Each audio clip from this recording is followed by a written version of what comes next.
away, if you will forgive me, and I'm not being impudent, one should move away from theories. Yes.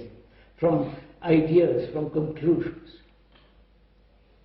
But find out for oneself the truth of that matter, which is there an action in which there is no effort of will at all, and therefore no choice? So, what is correct action in which there is no will, no choice, no desire? Because the will is part of desire and so on.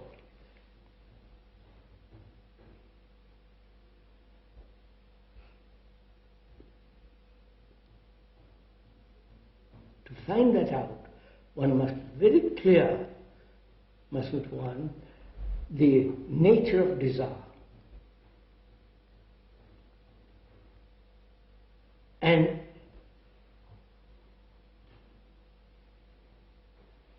desire is part of sensation.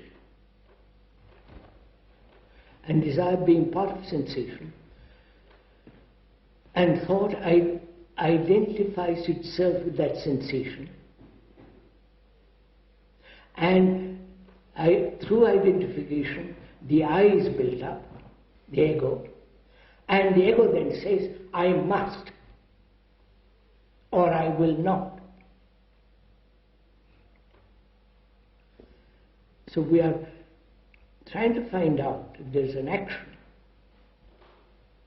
not based on the principle of ideals, right? On desire, on will, not spontaneous. That word is a rather dangerous word because nobody is spontaneous.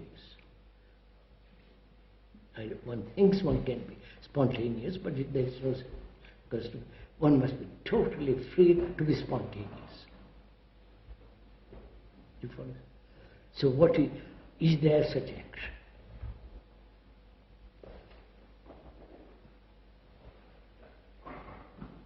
Because most of our action has a motive. Right? And motive means movement. I want to build a house. I want that woman or that man.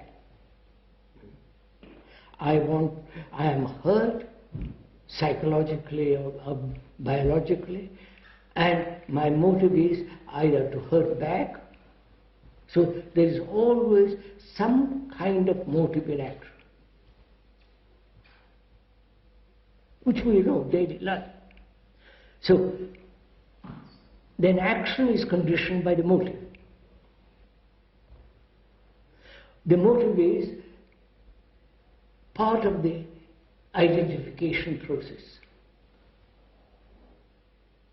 So if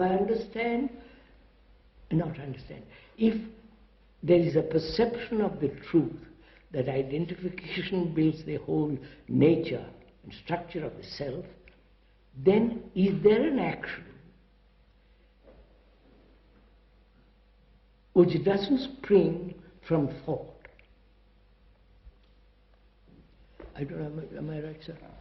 Could we ask why, before we go into that, why there is identification? You see, why is it that this is so prevalent? Why does thought identify with sensation and other with things? Why does thought? Why is there identification with something? Especially sensation. As sensation. Answer. Answer it, sir. I don't know, you're all experts. Is it the very nature of thought to identify, or are there forms of thought which don't identify with sensation? Now, why do you, if I may, again most politely and respectfully, etc., etc., etc., why do you put that question? Is it a theoretical question or actual question? Because why do you Narayan identify.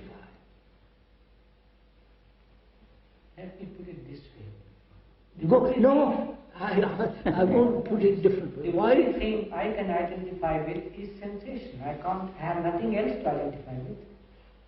So why do you give importance to sensation? Do you say I'm a sensate being and nothing else? No. That's it. No, If I have to identify with anything, it can only be with sensation. Is there a duality in identification? Of course. Could we make it clear? In identification, as you point out, sir, there is duality. The identifier and the identified. Is it possible that you're trying to overcome the duality by identifying? Yes. Saying I am not different. Is that when you are? Or when you feel you are?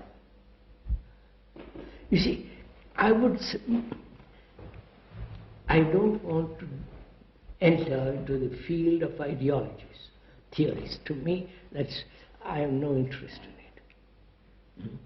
But I really, in investigating, I want to find out. Perhaps I've found out, but talking over together, is there an action in which the self is not? In daily life, not in nirvana when I've reached freedom and then all the rest of it. I want to do it in this life, as I live.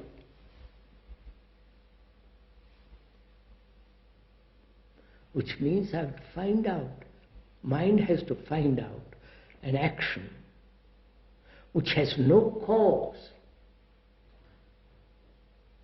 which means no motive, an action which is not the result or the effect of a series of causes and effects. If that exists, action is within, always bound, chained. I don't know. Am I making myself clear? Yes. Go on. So is there such an action?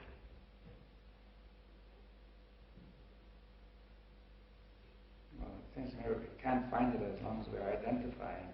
Yes, why with this? So that's why I said, as long as identification exists, I can't find the answer. And why does thought identify that? Why does thought identify with sensations?